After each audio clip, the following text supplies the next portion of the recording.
السلام علیکم۔ Welcome to my channel خوف کی دنیا۔ تمام ویڈیو اپڈیٹس کے لیے چینل کو سبسکرائب کر کے بیل نوٹیفیکیشن کو آن کر دیں۔ آئیے سنتے ہیں ایک کافر جن کی کارستانیاں جو ایک لڑکی پر عاشق ہو گیا تھا۔ وہ پورے 8 گھنٹے کی نیند لے کر بیدار ہوئی تھی، مگر آنکھیں ابھی بھی کھلنے سے انکار کر رہی تھی۔ سر بھی چکرا رہا تھا، پورا بدن تھکا تھکا سا تھا، جیسے وہ کوسوں پیدل سفر کر کے آئی ہو۔ کافی دن سے اس کے ساتھ ایسا ہی ہو رہا تھا۔ وہ آرام کرنے کے بعد بھی خود کو تھکا ہوا محسوس کرتی تھی۔ اس کا خوبصورت سا چہرہ چند دن میں مرجھا سا گیا تھا۔ عجیب مردنی سی چھائی تھی اس کے سارے وجود پر۔ وہ اٹھی اور شاور کا سوچ ہی رہی تھی، مگر کمزوری اور تھکاوٹ کی وجہ سے ارادہ مسترد کر دیا۔ فریدہ نے کمرے کی لائٹ جلتی دیکھی تو کمرے میں چلی آئی۔ اٹھ گئی میری شہزادی؟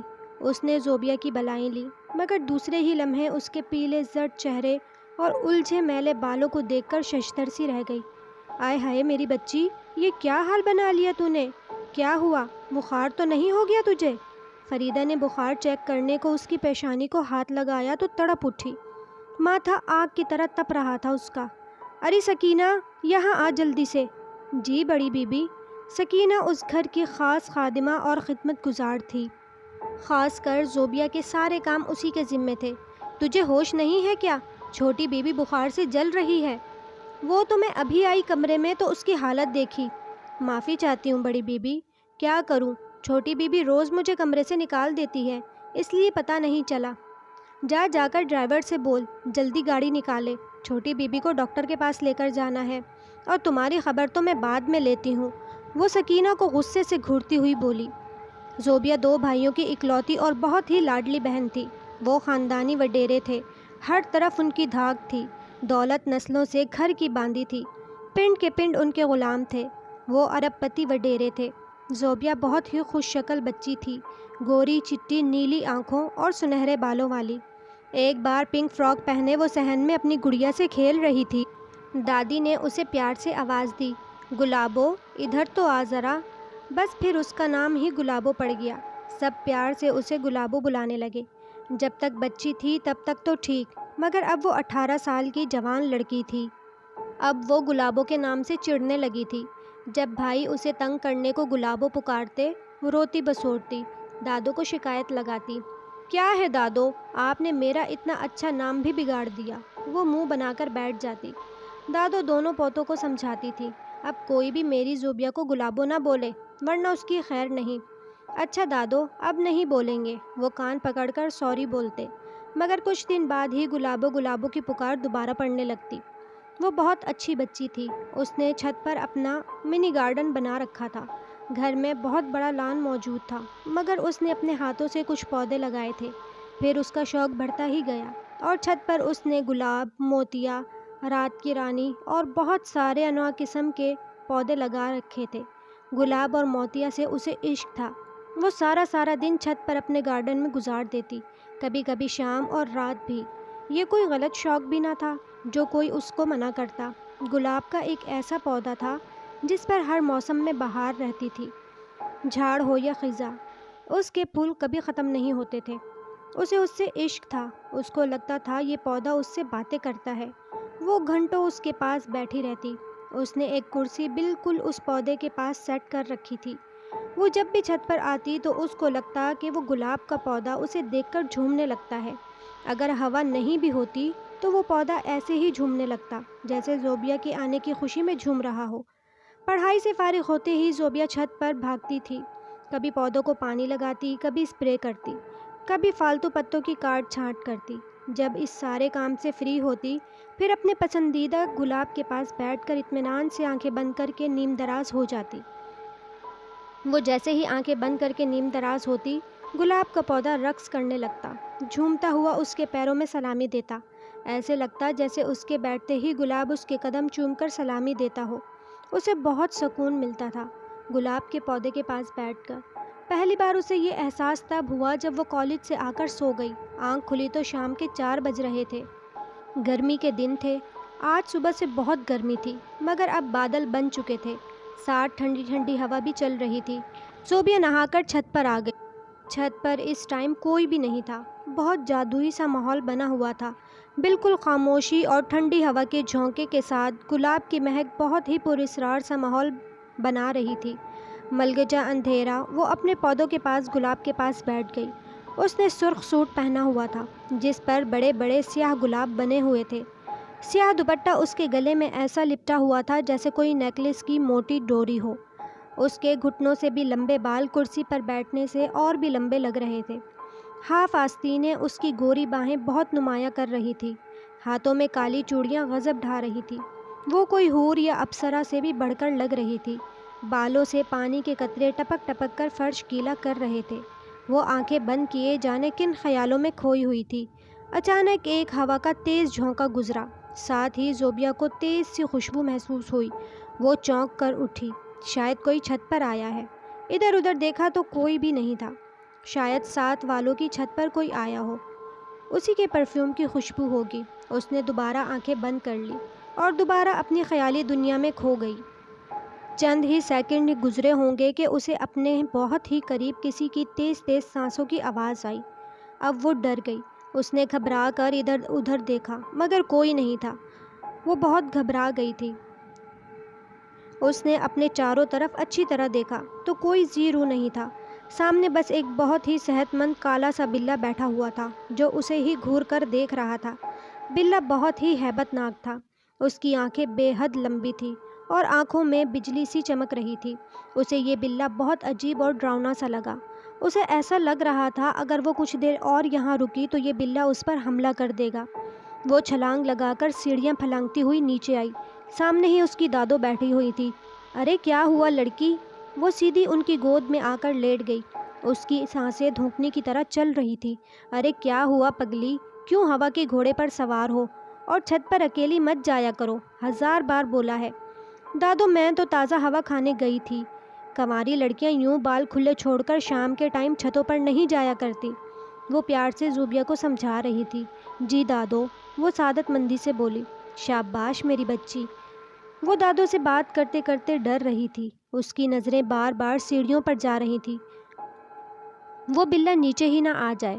رات کا کھانا کھا کر زوبیا اپنے بیڈ پر لیٹی، شام والا سین کسی فلم کی طرح اس کی آنکھوں میں چلنے لگا۔ یہی سوچتے سوچتے پتہ نہیں کب اس کی آنکھ لگ گئی۔ جیسے ہی اس کی آنکھ لگی اس کے کمرے کی کھڑکی پر ہلکی سی دستک ہونے لگی۔ یہ دستک وقفے وقفے سے ہوتی ہوتی لگاتار ہونے لگی۔ دستک کی آواز اسے کسی ہتھوڑے کی طرح لگ رہی تھی۔ تنگ آ کر اس نے کھڑکی کا دبیس پردہ ہٹایا جو اے سی کی کولنگ روکنے کے لیے ڈالا گیا تھا۔ کھڑکی کھول کر منڈیر پر جھانکا تو کچھ بھی نہیں تھا۔ اس نے کھڑکی بند کر کے دوبارہ سے پردہ برابر کر دیا۔ وہ بیڈ پر واپس آئی تو اس کی لیٹنے والی جگہ پر وہی کالا نیلی آنکھوں والا بلّا آلتی پالتی مارے بیٹھا ہوا تھا۔ اسے دیکھ کر وہ غرانے لگا۔ وہ بہت غصے سے زوبیا کی طرف دیکھ رہا تھا۔ زوبیا کی ڈر اور خوف سے ٹانگیں کانپنے لگی۔ اس سے پہلے کہ وہ ڈر کر وہاں سے رفو چکر ہوتی، بلے نے لمبی سی چھلانگ لگائی اور زوبیا پر حملہ کر دیا۔ زوبیا نے زوردار چیخ ماری۔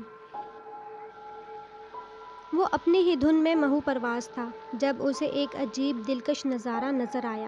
ایک گھر کی چھت پر وہ بلا شبہ ایک حسین منظر تھا، بے حد حسین منظر، اتنا حسین کہ وہ پلکیں جھپکنا بھول گیا تھا۔ وہ گلاب کے پودے کے ساتھ گلاب بنی بیٹھی تھی۔ اس کی لمبی زلفوں سے گرتے شبنم کے قطرے زمین کو خوشبودار کر رہے تھے۔ اسے ایک نظر میں ہی عشق ہو گیا تھا۔ وہ اسے دیکھ نہیں سکتی تھی، اس لیے وہ بے فکری سے اس کے سامنے جا کر کھڑا ہو گیا۔ اس کے پنکھڑی جیسے ہونٹ نیم وا تھے۔ اس کے دل میں ان کو چھونے کی خواہش میں چلنے لگی۔ ہاں کیوں نہیں، مجھے کون روکے گا، میں چھو سکتا ہوں اس کو۔ اس کے ہونٹوں کو چھونے کی کوشش میں جیسے ہی اس کے قریب ہونے کی کوشش کی تو اسے کرنٹ سا لگا۔ وہ بھی چونک کر اٹھی، جیسے اسے اس کی موجودگی کا احساس ہو گیا ہو، لیکن وہ حیران تھا اسے چھونے میں ناکام کیسے ہو گیا۔ کون سی ایسی رکاوٹ ہے جو اسے اس کے قریب نہیں جانے دے رہی؟ وہ جھنجھنا اٹھا۔ آخر ایسا کیا ہے جو رکاوٹ ہے؟ غصے سے اس کی آنکھوں سے شعلے نکلنے لگے۔ وہ غراتا ہوا بلے کی شکل میں اس کے سامنے آ کھڑا ہوا۔ وہ اپنے سامنے خطرناک بلے کو دیکھ کر خوف سے نیچے بھاگ گئی اور وہ اس گلاب کے پودے کے پاس آ کر کھڑا ہو گیا جہاں وہ بیٹھی تھی۔ فرش پر اس کے بالوں سے ٹپکا ہوا پانی ابھی بھی موجود تھا۔ وہ اپنی ناک سے اس پانی کو سونگھنے لگا۔ اگلے ہی پل وہ اپنی لمبی سی لال زبان سے پانی پی چکا تھا۔ وہ کچھ دیر کھڑا اس گلاب کو دیکھتا رہا، پھر اس نے اسی گلاب کو اپنا مسکن بنانے کا فیصلہ کر لیا۔ اگلے ہی لمحے وہ اس گلاب کے پودے میں غائب ہو چکا تھا۔ فاخرہ کی آنکھ ایک زوردار چیخ کی آواز سے کھلی۔ ایک لمحہ لگا تھا اس کو یہ سمجھنے میں کہ یہ آواز کہاں سے آئی ہے۔ اس نے جلدی سے کنڈی کھولی اور بھاگتے ہوئے زوبیہ کے کمرے تک پہنچی۔ فاخرہ کی ساس، اس کا شوہر، اس کے دونوں بیٹے بھی آ گئے۔ زوبیہ اپنے بستر پر بیٹھی ہوئی تھی۔ اس نے اپنے بازوؤں میں اپنا سر دیا ہوا تھا۔ وہ زور زور سے چلا رہی تھی، بابا، وہ روتے ہوئے انگلی سے اشارہ کھڑکی کی طرف کر رہی تھی۔ کوئی آیا ہے، وہ بہت خوفناک ہے بابا، وہ مجھے مارنا چاہتا ہے۔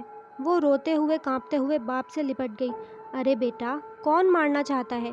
بتا تو زوبیہ، کیا بات ہے؟ زوبیہ کی بات سن کر اظہر اور مظہر زوبیہ کے بھائی کھڑکی کے پاس چلے گئے۔ کھڑکی تو بند تھی، دبیز پردہ اسی طرح کھڑکی پر پڑا تھا۔ انہوں نے پردہ ہٹا کر بھی دیکھا، مگر کھڑکی پوری طرح بند تھی۔ اب بتا بیٹا، کون تھا؟ کس نے ڈرا دیا میری جان کو؟ بابا، وہ بہت کالا اور عجیب سا بلّا تھا، کھڑکی سے آیا تھا۔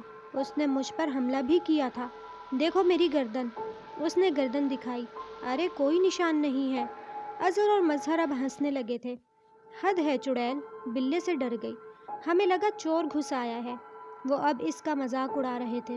اگر بلّا ہوتا تو بھاگ کر باہر جاتا، لیکن جب سے ہم کمرے میں آئے ہیں سب کے سب یہیں پر ہیں، یہاں تو کوئی بلّا نہیں ہے۔ ضرور تم نے کوئی برا خواب دیکھا ہوگا۔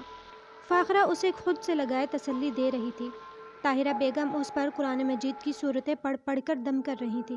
باقی سب ایک ایک کر کے واپس اپنے کمروں میں جا چکے تھے۔ فاخرہ وہیں رک گئی۔ وہ ماں کے سینے سے چمٹ کر سو گئی۔ طاہرہ بیگم بھی اپنے کمرے میں سونے کے لیے جا رہی تھی۔ وہ سیڑھیوں کے سامنے سے گزری تو ٹھٹک کر رک گئی۔ جس حلیے کا بلّا زوبیہ بتا رہی تھی، ہو بہو ویسا ہی بلّا سیڑھیوں کے بیچوں بیچ کھڑا تھا۔ بہت ہی خوفناک آنکھیں تھیں۔ طاہرہ کو دیکھتے ہی بلّا بھاگ کر چھت پر غائب ہو گیا۔ طاہرہ کا ماتھا ٹھنکا۔ وہ سمجھ گئی زوبیہ جھوٹ نہیں بول رہی تھی۔ اسے طرح طرح کے وہم آنے لگے۔ اس نے سوچ لیا تھا صبح وہ مسجد کے امام سے ضرور بات کرے گی۔ زوبیہ صبح اٹھی تو رات والا واقعہ پوری شدت سے یاد آ گیا۔ وہ سوچنے لگی، اگر بلے نے سچ مجھ پر حملہ کیا تھا تو میں فرش پر ہوتی یا صوفے پر، مگر جب سب گھر والے آئے تھے تو میں پلنگ پر تھی۔ اور اظہر اور مظہر نے کھڑکی بھی تو چیک کی تھی، کھڑکی بھی بند تھی، مطلب وہ خواب ہی تھا۔ او مائی گاڈ، بہت ڈراؤنا خواب تھا۔ اف میرے خدایا، اس نے جھرجھری سی لی۔ شاید کل چھت پر جو بلّا دیکھا تھا وہ دماغ میں بات رہ گئی ہوگی۔ وہ اب بالکل فریش ہو گئی تھی، دماغ سے بوجھ بھی اتر چکا تھا۔ فاخرہ ناشتہ لائی، اس کی پسند کا حلوہ پوری، قیمے کی ٹکی اور گرم گرم چائے۔ زوبیہ کی بھوک چمک اٹھی تھی۔ اس نے ڈٹ کر ناشتہ کیا اور چائے پی کر کتابوں میں مگن ہو گئی۔ زینب اور عقیلہ اس سے ملنے آئی ہوئی تھیں۔ وہ کافی دیر ہلہ گلہ کرتی رہیں، پھر اچانک لائٹ چلی گئی تو کمرے میں حبس بڑھنے لگا تو تینوں چھت پر آ گئیں۔ زینب اور عقیلہ اس کے گارڈن کی تعریفیں کرنے لگیں۔ سکینہ تینوں کے لیے جوس لے کر آئی۔ ایک کرسی تو پہلے ہی گلاب کے پودے کے پاس پڑی تھی۔ سکینہ نے 2 کرسیاں اور لا کر پہلے والی کرسی کے پاس رکھ دی، ساتھ ہی پلاسٹک کی ٹیبل لا کر جوس کا جگ اور گلاس سجا دیے۔ زینب بیٹھ چکی تھی۔ زوبیہ سکینہ کو کچھ کھانے کا لانے کا کہہ رہی تھی۔ عقیلہ ٹھیک اسی کرسی کے قریب آ کر کھڑی ہو گئی جو زوبیہ کی زیر استعمال رہتی تھی۔ اس سے پہلے کہ عقیلہ کرسی پر بیٹھتی، اسے کسی نے زوردار دھکا دیا اور وہ گرتے گرتے بچی۔ زینب نے جلدی سے عقیلہ کو سہارا دیا۔ ارے کیا ہوا تجھے؟ زینب عقیلہ سے پوچھ رہی تھی۔ پتہ نہیں یار، ایسے لگا جیسے کسی نے دھکا دیا ہو پیچھے سے۔ ارے نہیں، چکر آیا ہوگا، ہو سکتا ہے یار۔ وہ حیران سی دوبارہ کرسی پر بیٹھنے لگی تو ایک دم کرسی الٹ گئی۔ اب تو دونوں ہی خوفزدہ ہو گئی۔ ارے یہ کیا ہو رہا ہے؟ لگتا ہے تمہاری کرسی کو میں پسند نہیں آئی۔ وہ ہنستی ہوئی ساتھ والی کرسی پر بیٹھ گئی۔ زوبیہ جو دور سے سب دیکھ رہی تھی، ہنستی ہوئی اپنی کرسی کو سیدھا کر کے بیٹھ گئی۔ زوبیہ کے بیٹھتے ہی ہوا کا ہلکا سا لطیف جھونکا آیا اور ہوا سے گلاب کا پودا لہراتا ہوا زوبیہ کے پیروں سے ٹکرا گیا، جیسے زوبیہ کا ویلکم کر رہا ہو۔ زوبیہ عقیلہ اور عقیلہ کی باتوں میں مصروف تھی غور نہ کر سکی۔ طاہرہ بیگم ظہر کی نماز کی تسبیح کر رہی تھی جب کسی ملازم نے اطلاع دی کہ مسجد کے امام صاحب تشریف لائے ہیں۔ انہوں نے امام صاحب کو بیٹھک میں بٹھانے کو کہا اور ان کو چائے پیش کرنے کا کہہ کر خود اپنی چادر کو اچھی طرح اوڑھنے لگی۔ امام صاحب ایک بہت ہی پرہیزگار اور اعلیٰ صفت انسان تھے۔ وہ سنت نبوی کی مکمل پیروی کرتے تھے اور اپنے تمام ملنے والوں کو بھی اس پر عمل کرنے کی ہدایت دیتے تھے۔ طاہرہ بیگم بیٹھک میں گئیں تو امام صاحب نظریں جھکائے بیٹھے تھے۔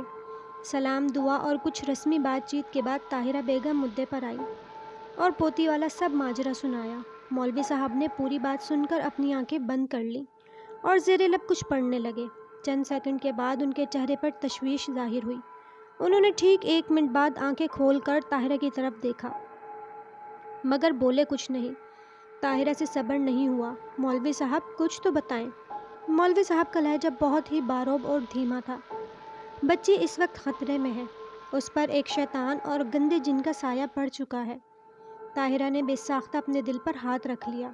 آخر وہی ہوا جس کا خدشہ تھا۔ مولوی صاحب اس کا کوئی حل بھی تو ہوگا۔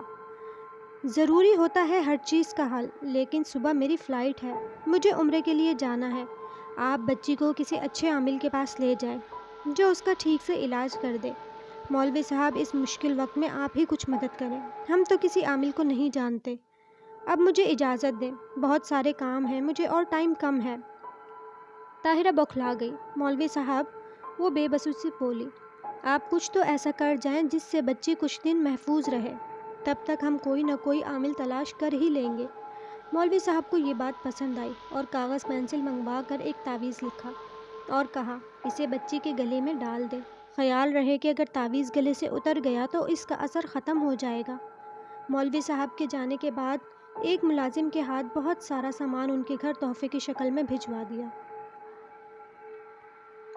وہ تینوں باتوں میں مصروف تھیں، اس بات سے بے خبر کہ ایک غیر مرئی مخلوق بھی ان کی محفل میں شامل ہے۔ زینب کا نکاح ہوا تھا۔ کچھ دن پہلے ہی اسی کو لے کر زوبیہ اور عقیلہ اسے چھیڑ رہی تھی اور دونوں کافی دیر سے اسے تنگ کر رہی تھی۔ زینب مسکرا کر دھیمے لہجے میں ان کو جواب دے رہی تھی، ہاں تو تم بھی تو بتاؤ نا، تمہارا کیا بنا؟ زینب نے زوبیہ پر جوابی حملہ کیا، وہ جو ایک مجنوں تمہارے پیچھے پھرتا تھا اس کا کیا بنا؟ اس بات پر تینوں نے زوردار قہقہ لگایا۔ بتاؤ اب؟ زینب اور عقیلہ زوبیہ کو تنگ کر رہی تھی اور فورس بھی کر رہی تھی کہ وہ کچھ بتائے۔ کچھ ایسا ویسا نہیں ہے یار، تم غلط سمجھ رہی ہو۔ ہم غلط سمجھ رہے ہیں یا صحیح؟ تم بتاؤ اس دن کیا ہوا تھا جب وہ لائبریری تک پیچھا کرتے ہوئے گیا تھا؟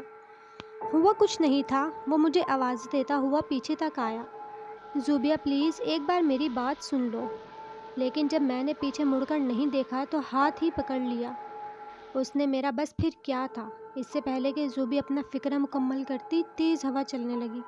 پاس ہی پلاسٹک کی میز پر جو گلاس پڑے تھے جھنجھنانے لگے، بگولا سا اڑا اور جگ سمیت سارے گلاس زمین پر گر کر چکنا چور ہو گئے۔ باقی کے بچے ہوئے جوس سے فرش بھی رنگین ہو چکا تھا۔ پھر ایسے چھوٹے موٹے واقعات ہونے لگے۔ جب بھی کوئی زوبیہ سے اس کی مرضی کے خلاف بات کرتا، اسے کوئی چوٹ لگ جاتی اور کچھ ایسا ضرور ہوتا جس سے زوبیہ کے مخالف کو نقصان اٹھانا پڑتا۔ زوبیہ سونے کے لیے لیٹی تھی تو طاہرہ بیگم اس کے پاس آ گئی۔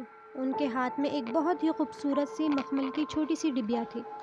دادی نے پیار سے اس کے بال سہلائے اور بولی، دیکھو اپنے بیٹے کے لیے ہم کیا لائے ہیں، اور وہ خوبصورت سی ڈبی زوبیہ کے ہاتھ پر رکھ دی۔ اس میں کیا ہے دادو؟ کھول کر دیکھو کہ کیا ہے۔ زوبیہ نے ڈبی کھول کر دیکھی تو خوشی سے جھوم اٹھی۔ گلے کا خوبصورت سا نیکلس تھا، ساتھ سونے کی بھاری سی چین۔ واؤ سو بیوٹیفل۔ اس نے نیکلس پر لگے خوبصورت سے فیروزی نگینے کو چھوا۔ آج میرا برتھ ڈے تو نہیں ہے؟ پھر یہ کیوں؟ کس خوشی میں؟ وہ تھوڑی سی حیرانگی سے بولی، میری ماں نے مجھے دیا تھا میری شادی پر، کیونکہ میری ماں سب اولادوں میں سے سب سے زیادہ مجھ سے پیار کرتی تھی، اور یہ میں تجھے دے رہی ہوں کیونکہ سب سے زیادہ میں تجھ سے پیار کرتی ہوں۔ مگر ایک شرط ہے بیٹا۔ کیا شرط ہے دادو جان؟ شرط یہ ہے کہ دادو جان کی آپ نیکلس کو کسی صورت اپنے گلے سے جدا نہیں کریں گی، چاہے کچھ بھی ہو جائے۔ ورنہ کیا دادو؟ وہ تجسس سے پوچھ رہی تھی۔ ورنہ یہ کہ میں تم سے ناراض ہو جاؤں گی اور سمجھوں گی تم نے میرے اتنے پیار سے دیے گئے گفٹ کی قدر نہیں کی۔ ارے نہیں دادو جان، میں کبھی بھی اسے خود سے جدا نہیں کروں گی۔ طاہرہ مطمئن سی اپنے کمرے میں لوٹ آئی۔ نیکلس پہنتے ہی اسے سکون سا ہوا۔ بہت ہی پیارا نیکلس ہے۔ وہ لیٹے لیٹے سیٹ پر انگلی گھما رہی تھی۔ پتہ نہیں کب آنکھ لگی، اس کی چھت پر بیٹھی تھی اپنے من پسند جگہ پر۔ گلاب کا پودا جھوم جھوم کر اپنی خوشی کا اظہار کر رہا تھا۔ اس نے جھک کر اس کو چھوا تو گلاب ایک دم سے مرجھا کر ایسے گر گیا جیسے اسے ٹہنی سے الگ کر کے پھینک دیا گیا ہو۔ اس نے گھبرا کر گلاب کو چھوڑ دیا۔ گلاب پھر لہلہانے لگا۔ اسے وہم سا ہوا اور دوسری بار پھر سے گلاب کو چھونے کے لیے آگے بڑھی تو اسے لگا جیسے گلاب خفیف انداز میں پیچھے کو ہٹ رہا ہو۔ اس نے آگے بڑھ کر ایک بار پھر سے گلاب کی کلی کو چھو لیا۔ کلی پھر سے مرجھا کر گر پڑی۔ اس نے پریشان ہو کر کلی کو چھوڑا تو پہلے کی طرح سے وہ پھر جھومنے لگی۔ وہ پریشان سی ہو کر دوبارہ گلاب کے پودے کی طرف بڑھی۔ اس سے پہلے کہ وہ اس کو چھوتی اس کی آنکھ کھل گئی۔ اوہ، تو یہ خواب تھا۔ اس نے لمبی سانس لی۔ ایسا خواب کیوں آیا؟ وہ سوچ میں پڑ گئی۔ آج وہ بہت دن کے بعد کالج آئی تھی۔ آخری پیریڈ کے بعد وہ عقیلہ اور زینب کو لے کر کینٹین میں آ کر چائے بسکٹ سے انصاف کرنے لگی۔ وہ اس بات سے بے خبر تھی کہ دو نظریں کب سے اسے گھور رہی تھیں۔ وہ بے خبر سو رہی تھی۔ وہ اپنے دل کے ہاتھوں مجبور ہو کر اس کے قریب چلا آیا، مگر جتنا بھی قریب ہو جاؤں ایک حد سے آگے نہیں جا سکتا میں اس کو چھو کیوں نہیں سکتا؟ آخر کچھ کرنا ہوگا مجھے پتہ چلانا ہوگا آخر ایسا کیا ہے جو میں اس کو چھو نہیں سکتا۔ وہ بہت بار اس کو چھونے کی کوشش کر چکا تھا، مگر جیسے ہی ہاتھ لگاتا ایک کرنٹ کا جھٹکا لگتا اور کوئی اس کو اٹھا کر دور پھینک دیتا۔ وہ جس ہاتھ سے اسے چھونے کی کوشش کرتا وہ گھنٹوں جلتا رہتا تھا۔ اب اس نے ٹھان لیا تھا کہ وہ پتہ کر کے رہے گا۔ اب وہ ہر ٹائم اس کی نگرانی میں لگ گیا۔ اگلے 24 گھنٹوں میں ہی اس پر یہ بات کھل گئی کہ وہ کیوں اس کو چھو نہیں سکتا۔ وہ 5 وقت کی نمازی تھی اور زیادہ تر باوضو رہتی تھی، اور سب سے بڑی بات وہ ہر نماز کے بعد کچھ پڑھ کر اپنے اوپر دم کرتی تھی، جو ہر ٹائم اس کو حفاظت کے حصار میں رکھتا تھا۔ رہی صحیح کسر اس تعویذ والے نیکلس نے پوری کر دی تھی۔ میں ہار نہیں مانوں گا، وہ غصے سے زوبیہ کے کمرے میں چکرانے لگا۔ میں کچھ ایسا کروں گا یہ اپنے راستے سے بھٹک جائے۔